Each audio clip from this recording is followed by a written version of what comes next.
50. Merci de nous y rejoindre, faire le point sur le dialogue stratégique que les Nations Unies ont engagé avec le gouvernement de la RDC. C'est l'objet de la visite à Kinshasa de Hervé Latsou, le secrétaire général adjoint des Nations Unies en charge des opérations de maintien de la paix. Il en a parlé avec le Premier ministre Augustin Matata Ponyo ce mercredi à l'hôtel du gouvernement. Détail avec Fabien Lumbala. Ce dialogue ONU-gouvernement congolais est avant tout lié à la sécurité dans l'est du pays. Les discussions entre le secrétaire général adjoint de l'ONU, chargé des opérations de maintien de la paix, et le chef du gouvernement congolais sont l'expression de ce dialogue voulu stratégique par l'ONU, qui plaide d'ailleurs pour le renouvellement de la confiance par Kinshasa à l'appui militaire de la MONUSCO au FARDC dans la traque de groupes armés. Il y a là-dedans toute une série d'aspects qui ont trait notamment à la sécurité en particulier dans l'est du pays, mais tout cela, à l'évidence, la sécurité, c'est une des conditions nécessaires pour le développement. Nous avons parlé également avec le Premier ministre de tous ces efforts qui sont faits et qui ont rendu possible une croissance bientôt à 2 chiffres que l'on pourrait souhaiter à beaucoup d'autres pays dans le monde. Qui va donc donner ce dialogue voulu stratégique par l'ONU, qui venait d'ailleurs de proroger pour 12 mois le mandat de sa mission en République démocratique du Congo. Kinshasa accepterait-il encore l'appui de la force de l'ONU au FARDC dans la traque de groupes armés? Difficile d'y répondre, Iketnouk par l'affirmative, au risque de faire une déduction hasardeuse. Autre échange, c'est celui que le Premier ministre a eu avec l'ambassadeur du Royaume de Belgique à Kinshasa, Michel Lachenko. Les deux personnalités ont parlé investissement entre les deux pays. La Belgique veut participer dans la création d'une nouvelle zone économique spéciale à Maluku et dans la gestion et le développement du corridor ouest du port de Matadi, ainsi que dans la compagnie Congo Airways. Les affaires entre la République démocratique du Congo et la Belgique, Matata Ponyo Mapon et Lachenko en ont abondamment parlé. D'abord, deux dossiers intéressent les investisseurs belges. La création de la nouvelle zone économique spéciale à Maluku, mais aussi des dossiers comme la gestion et le développement du corridor ouest, donc le port de Matadi, la liaison ferroviaire avec Kinshasa et d'autres dossiers économiques qui nous intéressent.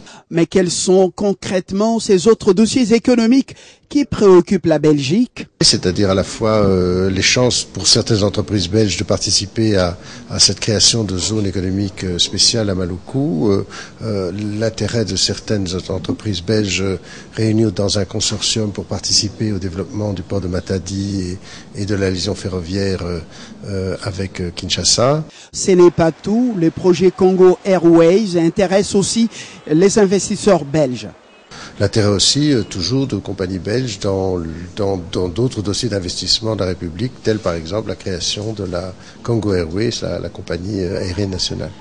Selon les diplomates belges, le Premier ministre congolais est ouvert et promet d'approfondir ces dossiers dans la continuité avec son homologue belge. Et puis le Parti du peuple pour la reconstruction et la démocratie, PPRD, se dit prêt à affronter les élections à tous les niveaux. Ce mercredi, le directoire de ce parti a annoncé un certain nombre d'initiatives, notamment la formation des quelques cadres sur leur rôle pendant les élections. Il sera aussi question de faire savoir aux mandataires leur mission, une démarche que le PPRD compte bien mener en collaboration avec la Commission électorale nationale indépendante. Viva! Viva! Victoire! Joseph Kabila, président! Dans cette énonciation de leur credo se lit l'engagement des membres du Parti du peuple pour la reconstruction et la démocratie à prendre place à bord du train des élections déjà en marche. Le PPRD veut surtout que chacun de ses membres sache le rôle qu'il aura à jouer pendant cette période. Il prévoit ainsi des séances de formation. tozui bakombe ba mandataire oyo bakozwa ba candidature pour bakende kotika yango na ba circonscription électorale parce que c'est ni le lobby na parti politique pour ko déposer candidature il faut parti epesa mutu mandat nakanisi dans 2 ou 3 jours ceux qui m'ont la formation à inventer Sili, ceux qui ont Sili ici, qu'on vérifie, qu'on valide les candidats députés provinciaux. Si au niveau national, tu as l'arbitrage. Parti phare de la majorité présidentielle, au PPRD, l'on affirme désormais être prêt pour la bataille électorale. Le PPRD est prêt, nous sommes en plein dans le processus, comme on a dit, nous sommes des légalistes. Et alors que l'agitation bat son plein dans la classe politique, ici, l'ambiance est plutôt sereine. Vous devez savoir qu'au parti, on est tellement bien organisé pour que nous soyons à même de pérenniser le 17 1997. À l'approche des joutes électorales qui s'annoncent aussi longues que rudes, tout porte à croire que le PPRD a déjà balisé sa voie vers de nouvelles victoires aux élections à tous les niveaux, comme ce fut le cas. La ville de Bukavu, dans le sud Kivu, va abriter ce jeudi 23 avril la 3e conférence de la plateforme des associations internationales des maires francophones des pays des Grands Lacs sous le thème « Rôle des villes dans la lutte contre le changement climatique ». Sur ce, les délégations venues de Liège, de Kigali, de Bujumbura, de Brazzaville, de Kinshasa et de Goma sont déjà à Bukavu. Amani Alimassi est notre correspondant sur place.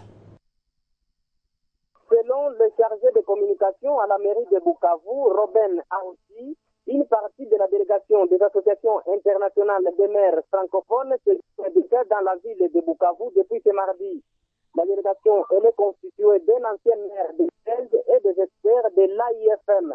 D'autres délégations en provenance du Burundi, Rwanda, Congo-Brazza, Kinshasa, Goma, Butembo, Beni et Uvira dans le sud Kivu sont arrivés ce mercredi dans la ville de Bukavu. À chaque pays est représenté par 3 provinces.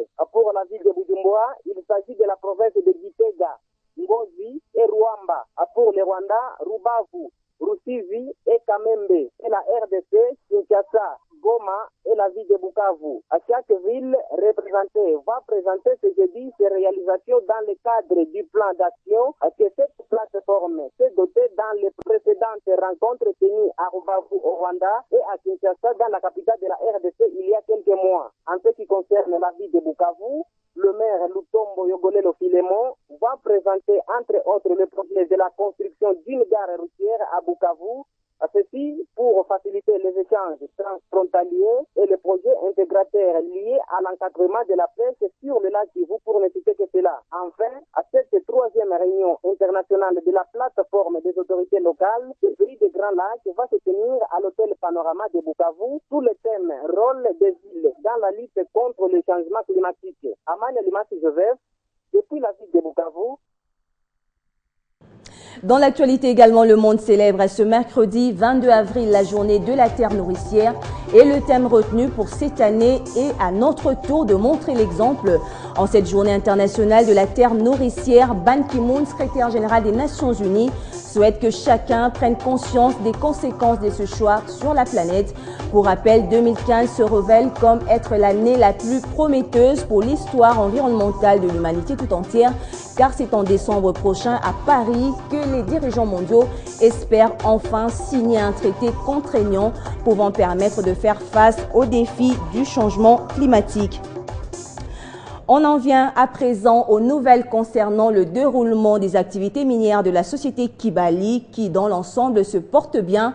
La dernière conférence de presse trimestrielle a démontré que les résultats obtenus jusqu'ici sont conformes aux prévisions de l'entreprise et dans son actif, Kibali se félicite de son premier exercice complet d'exploitation, lequel a produit plus de 520 000 onces d'or, la 3e mine à ciel ouvert déjà opérationnelle, ainsi que le développement de la mine souterraine qui est en avance sur le calendrier. Autre détail important sur les résultats obtenus dans cet élément. Les résultats importants pour le dernier trimestre sont satisfaisants pour l'entreprise minière Kibali. Marc Bristow, directeur exécutif des Randgold Resources, l'a révélé devant la presse à l'occasion de sa dernière conférence de presse. Selon lui, la mine est toujours en chantier, mais que les résultats obtenus sont conformes aux prévisions. Si en 2014, le premier exercice complet d'exploitation a produit plus de 526 627 onces d'or, la production et les coûts pour le premier trimestre 2015 devrait être également conforme aux prévisions. La troisième mine à ciel ouvert est déjà fonctionnelle, ainsi que le développement de la mine souterraine, dont la pleine production est prévue pour 2018. Dans l'actif, l'entreprise compte également la mise en service de la centrale de Nzoro 2, première des 4 centrales hydroélectriques, mais les travaux portant sur la deuxième sont bien avancés. Au sujet du nouveau code minier proposé par la RDC, Kibali reste ouvert dans une démarche de franche discussion avec les autorités afin de préserver un climat favorisant l'investissement. Tout ce que nous avons demandé, c'est que ce code puisse nous donner la possibilité d'avoir de profit ou donner la possibilité aux nouveaux projets de faire de profit. À ce jour, Kibali, qui est couvert par une clause comme tout autre projet sur les 10 ans qui sont à venir, cela ne va pas avoir un impact direct ou significatif sur le projet. C'est par contre dans les intentions de Randgold à développer d'autres projets miniers dans le pays, c'est là où se pose le problème. Il serait plus utile pour nous si le code actuel, dans sa formule, ne serait-ce que la partie fiscale. Les autres parties, nous sommes tout à fait d'accord avec les propositions qui ont été faites, mais notre problème a été posé en termes de la fiscalité. Que nous mettions la main dans la pâte de manière qu'il n'y ait pas seulement la participation des Kibali, que la population s'y implique, que nous, politiques, nous nous impliquions, que tout le monde s'implique de manière que la production connaisse une ampleur. Toutefois, l'entreprise continue son investissement dans le développement de l'économie locale en faisant affaire avec des sous-traitants et des fournisseurs de la région. Ouvrons à présent notre page sportive avec les éliminatoires de la CAN féminine 2017. Les Léopards dames de la RDC ont repris le chemin des entraînements depuis les débuts de la semaine en prévision de leur manche aller face au Gabon. Rencontre est prévue le 5 mai prochain ici à Kinshasa.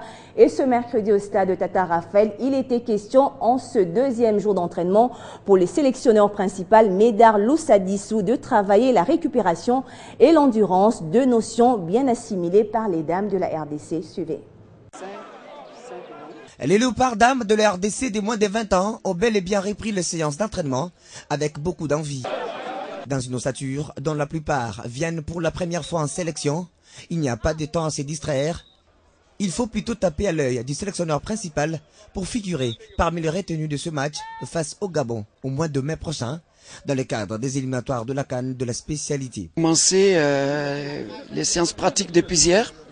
Celle-ci c'est la deuxième séance. En fait, et compte tenu du temps, nous organisons 3 journées de présélection.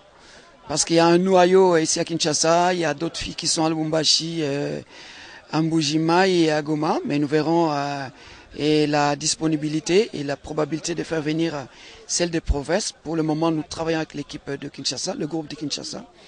On fait des oppositions et entre elles, et demain et après-demain, nous allons faire des oppositions et contre des équipes et de jeunes garçons cadets. Le travail de ce mercredi 22 avril, ici au stade Tata Raphaël, a consisté à se focaliser sur la récupération physique, une notion capitale pour ces filles qui sont en plein championnat, et les constats est plutôt positif.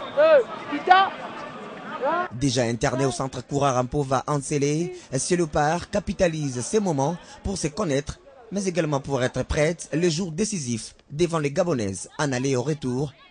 Et le tout se passe sous la houlette des Médard Loussadissou. Et voilà, ainsi prend fin ce journal. Merci à vous tous de l'avoir suivi. On se retrouve tout de suite pour la revue de presse.